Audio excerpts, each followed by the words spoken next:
Dear young athlete, who you are is more important than what you do. What you do in sports, what you do in your career, what you accomplish in life, those are all good and important things.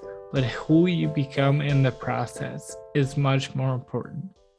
What's up, people? Welcome to the Dear Young Athlete podcast, where we talk to athletes and coaches about their journeys and what advice they would give to a younger version of themselves. I'm your host, Jacob Thompson, but you can call me JT.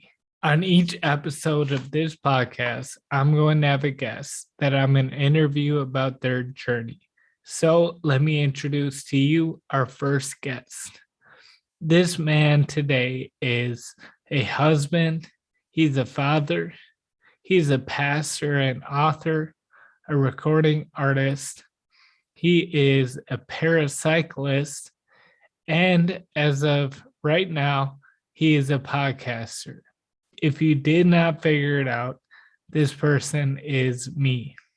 That's right. On our first episode, I am going to tell you my story and tell you about who I am and why I'm doing this podcast. First off, let me acknowledge that I talk slow. This is a symptom of a rare disease that I have that I'll explain later in the episode. That being said, I will not be offended if you turn up the speed on this podcast. Let's get into it. The first question I'll normally ask our guests is, tell us about your athletic journey. Where did it begin for you and how did you fall in love with sports?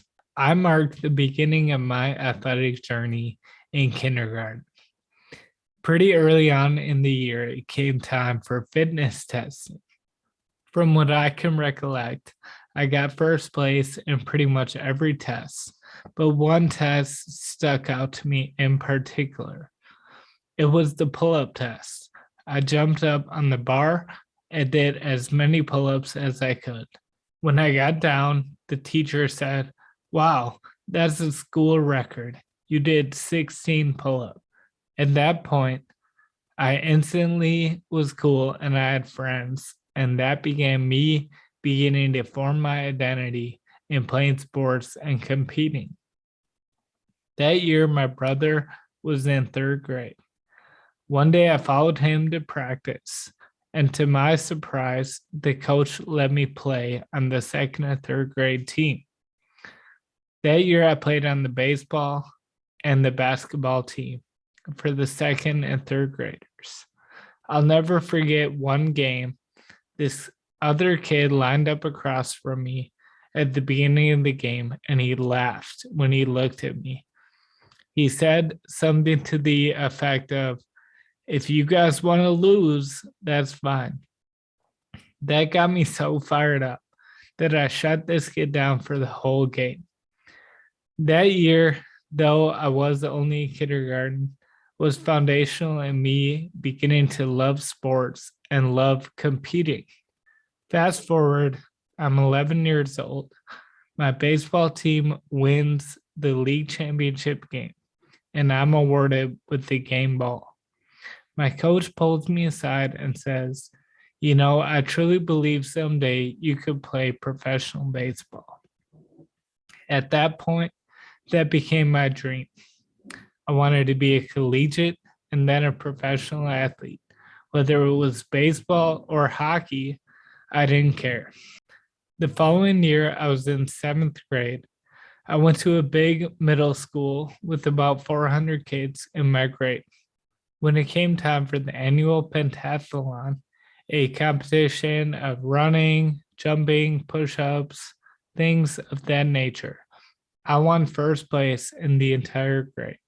That summer, my brother had friends over one day and they were playing backyard football. They invited me to play because they were short one player. Up until this point, I never played football, besides one year when I was in third grade. I had missed most of the beginning practices and they had put me on the defensive line. I didn't have that much fun, so I stopped playing. but now I would be reintroduced to the game. That day, I pretty much dominated my brother's friends and scored several touchdowns. After giving it some thought, I decided I would sign up and play football that year. When I went to my first football practice and put pads on, I felt like a whole new world had opened up to me, and I knew that I was where I was meant to be. I'll never forget the first game of the year. I was playing receiver, and we had a play called the quick pass. The quarterback would hike it and throw it to me immediately, and the other receiver would block. The problem was the other team was in press coverage. The quarterback would hike the ball, throw it to me, and I would get tackled immediately. This happened 3 or 4 times, and I was beginning to feel discouraged. At that point, the coach called a new play that wasn't in our playbook. He called it the fake quick pass and go. We were at about our own 40-yard line. The quarterback hiked the ball. He faked the pass to me, and the defense jumped. I took off down the field, and the quarterback hit me in stride. I ran it all the way in for a touchdown. Scoring my first touchdown was a feeling that I can't really describe. It was unlike anything really I'd felt before, besides scoring a goal in hockey or hitting a home run in baseball. In that moment, I truly fell in love with football. As the season went on, I played in every play. I scored a touchdown every game, and I had a great year. At the end of the season, our coaches gathered up me and 2 other players and told us someday we could play varsity football at Mounds View High School. The next year, I entered as a freshman at Mounds View High School. Before the season began, we all had to complete what was called football relays. This was our version of the NFL Combine. We would run 40-yard dashes, do max lifts, and do a couple other competitions. At the end, you would be scored by a point system, and the top 10 in each grade would be announced at the back to football night. I went out and competed in football relays and ended up scoring 3rd in my grade. On the first day of 9th grade, the gym teacher handed out a Post-it note, and he asked everyone to write down how they wanted to be remembered when they left high school. I wrote down a football star. That's how I wanted to be remembered. Football was a big deal at the high school. The whole town would come and pack out the stands.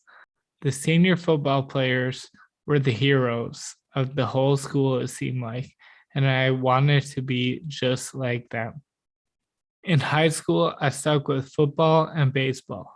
Freshman, sophomore, and junior year all went well.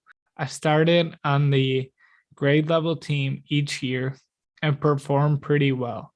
At my school, it was pretty rare to get pulled up and play at a higher level.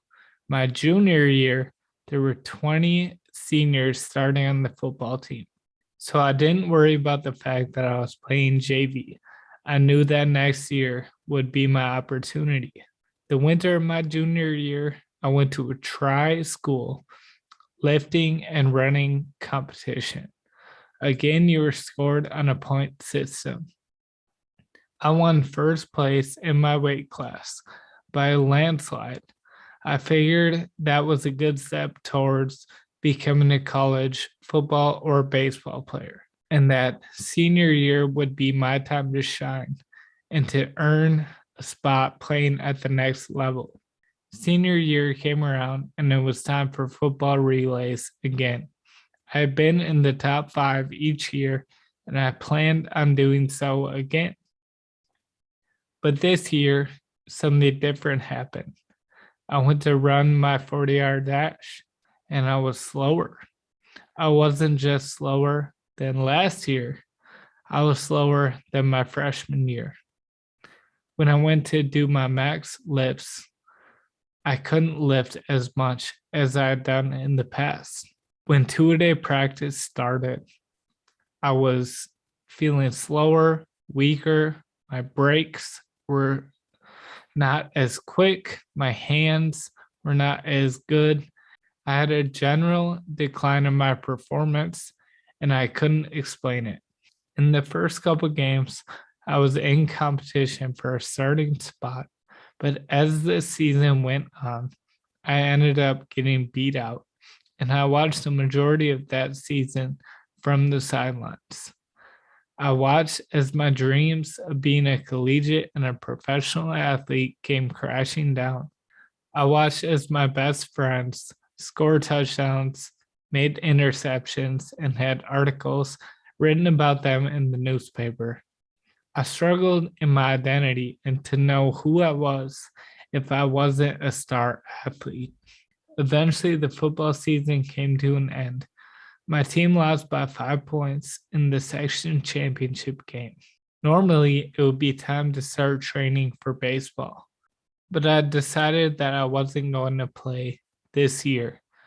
I realized that I was going to be sitting on the bench. My two best friends also were quitting baseball, and I didn't want to be a bench warmer by myself.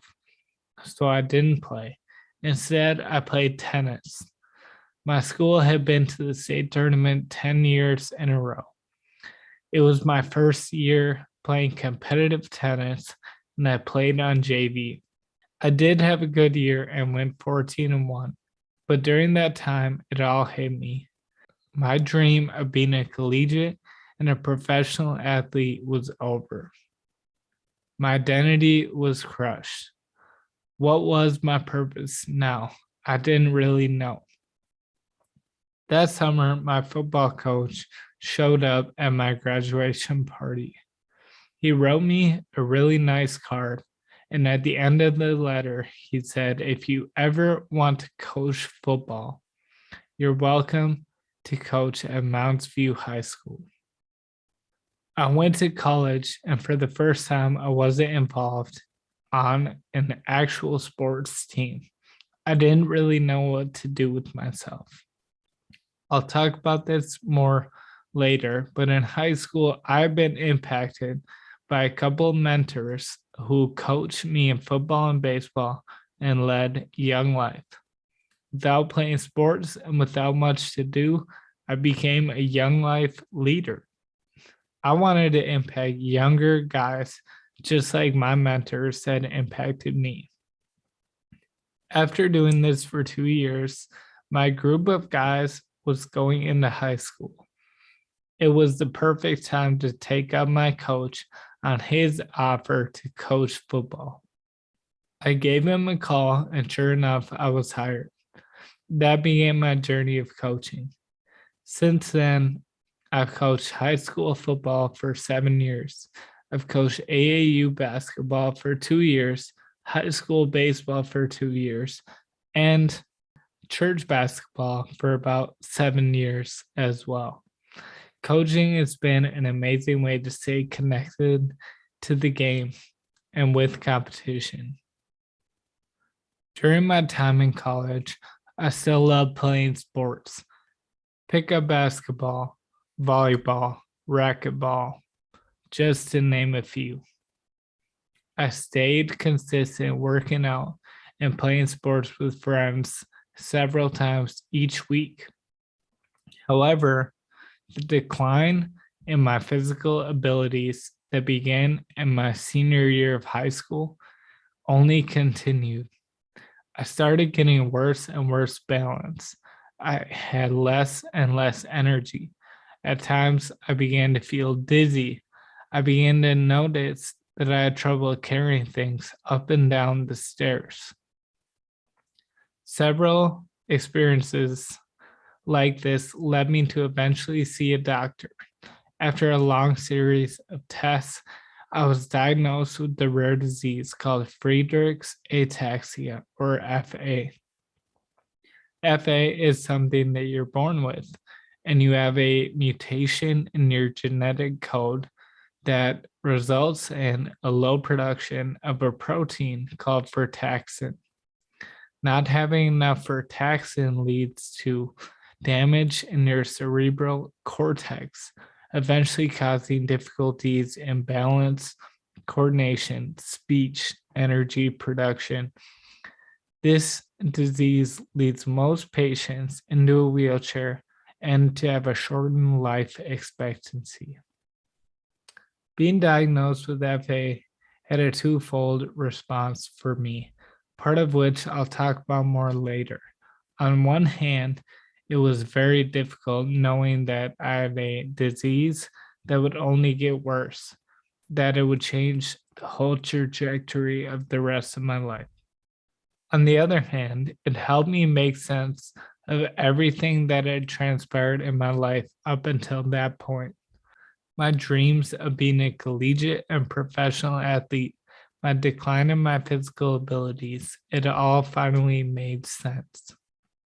Since my diagnosis, FA has taken a lot from me.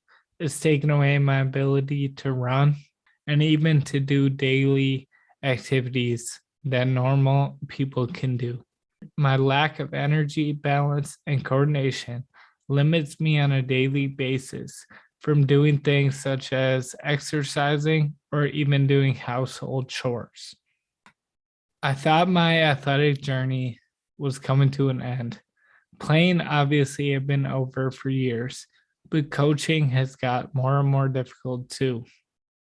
I debate whether or not I'll be able to continue. But that changed in this last year. My wife and I decided to watch the show Friday Night Lights.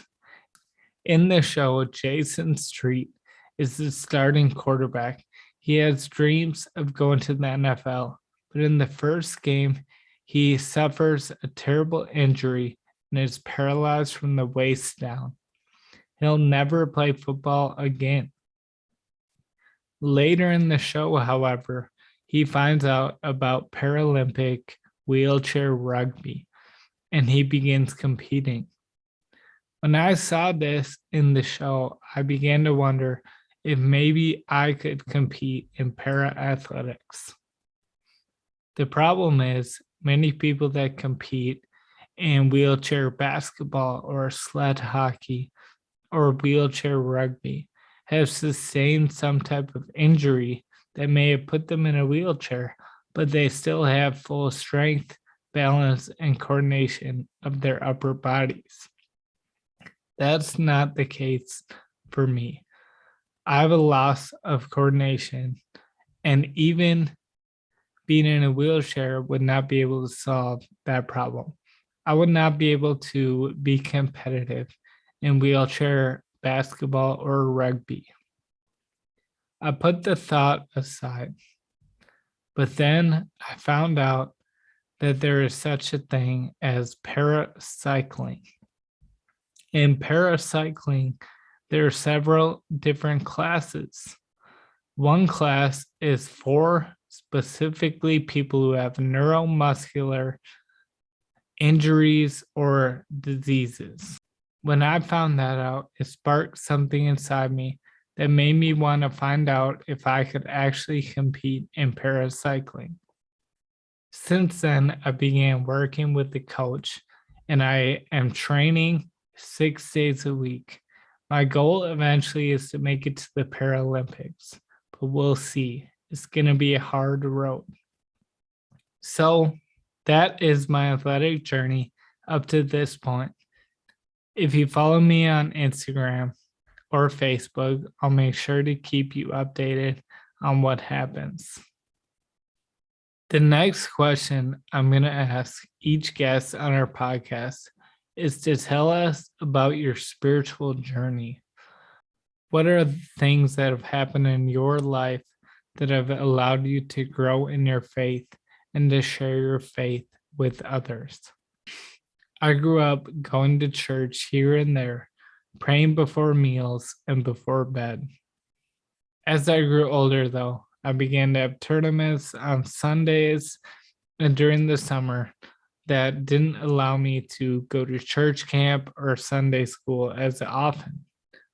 I became disinterested in the things of God. I never felt engaged by church as a young kid who was more interested in playing sports and riding his bike around with friends. By the time I got to high school, I really wanted nothing to do with God or church. I was more interested in playing sports, being popular, and getting girls to like me. I didn't think church would accomplish any of those things. My freshman year, I was coached in football and baseball by two guys who went to a nearby Christian college and led a program called Young Life. I noticed something different about these guys. They weren't negative, they weren't angry, they didn't cuss at their players, and they generally were fun. Beyond that, they took an interest in me and my friends beyond just sports. They invited us out to eat, to play pickup basketball, or to go to the movies. I thought this was weird since they were much older. They must not be able to get girlfriends, I thought. But eventually they invited us to Young Life. I said no many times, but eventually I noticed a lot of the older football players that I looked up to went to Young Life. It must not be that bad. Also, a lot of cute girls went, so I figured I'd check it out. When I went to Young Life for the first time, I remember actually having fun, being engaged, and being able to relate to what was happening there. At the end of the night, we heard a message about Jesus. I don't remember the message, but I remember feeling like the leaders there actually cared about me. Eventually, I became very involved in Young Life and Bible study. Each week, I would go to Young Life Club on Monday and Bible study on Sunday evening. Though I began learning and studying the Bible, in many ways, I was still far off from God. I thought it was more about what I could do and trying to be a good person and keep a certain set of rules. But in many ways, my heart was still far from God. During my senior year, it seemed like my whole identity and my purpose came crashing down when I sat on the bench during the football season. As my identity came crashing down, I began to look more and more into what the Bible said about who I am and why I exist.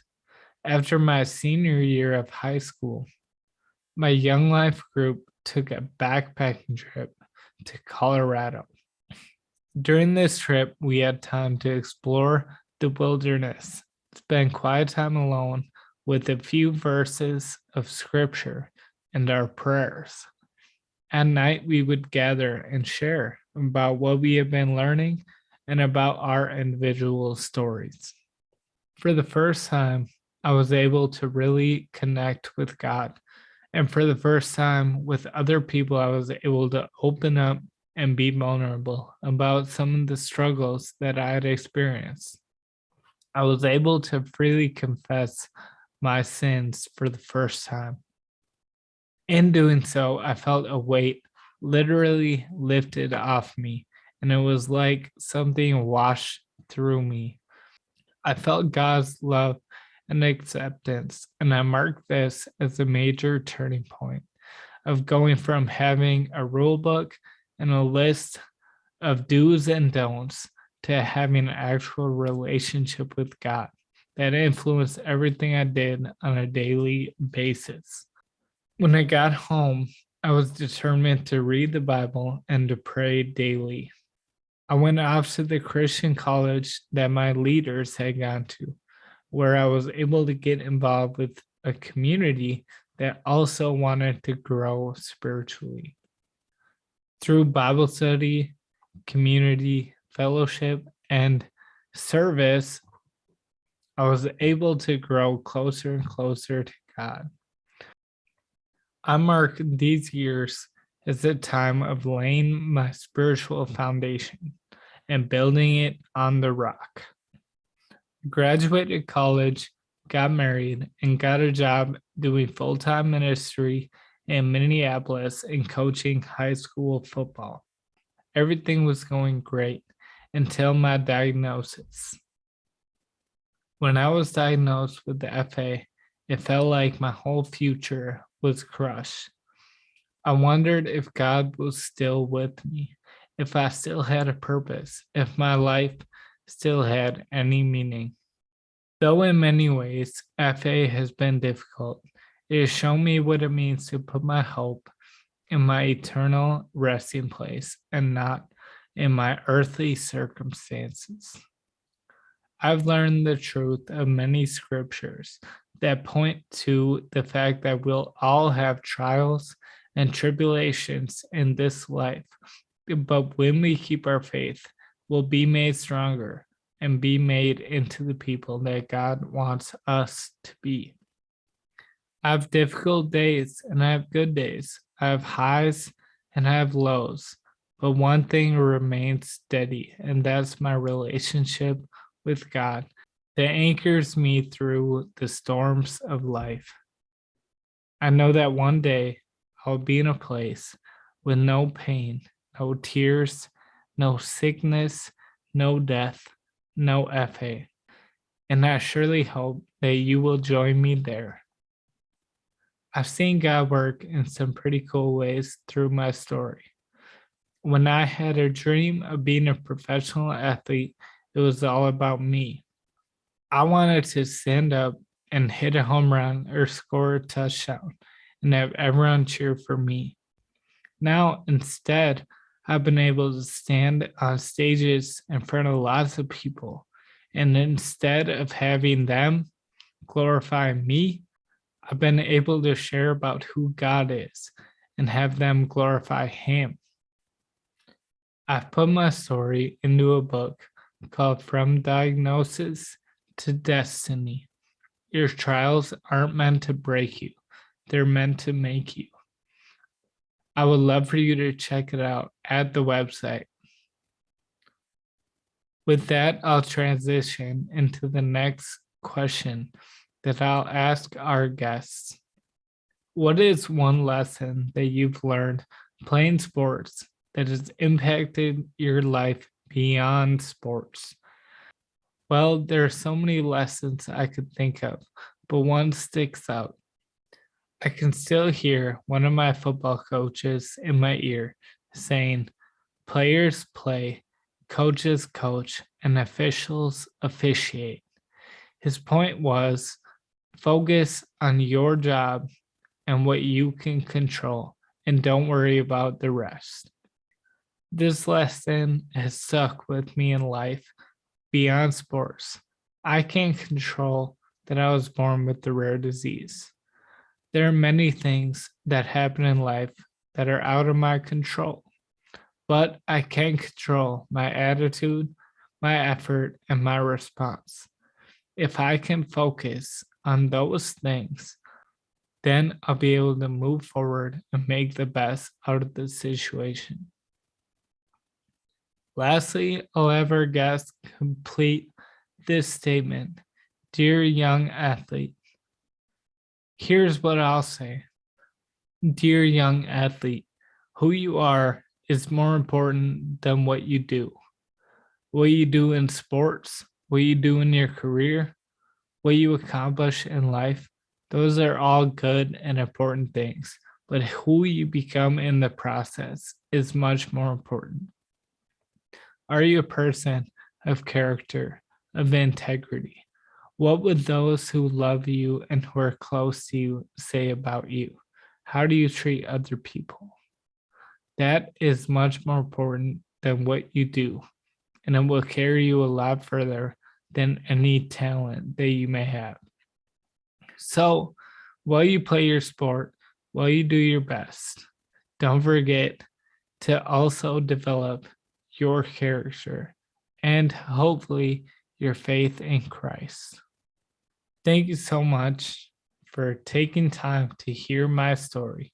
I hope that you'll join me on the journey of the Dear Young Athlete podcast, as we will have many inspiring stories with great messages for you to listen to.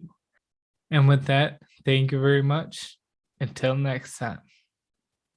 Hey, thank you so much for listening to the Dear Young Athlete podcast. Make sure you check out our website linked in the description and find out how you could bring Dear Young Athlete to your team or your group. Check out our merchandise and use code all caps DYA20 and take 20% off your first order. Also, consider partnering with us on Patreon. You'll get regular discounts, you'll get exclusive content, and you'll be supporting a great movement. Wherever you're listening, make sure you follow and leave us a review. It really helps the algorithm and helps this podcast reach more people. Thank you so much, and we'll see you in the next episode. Peace.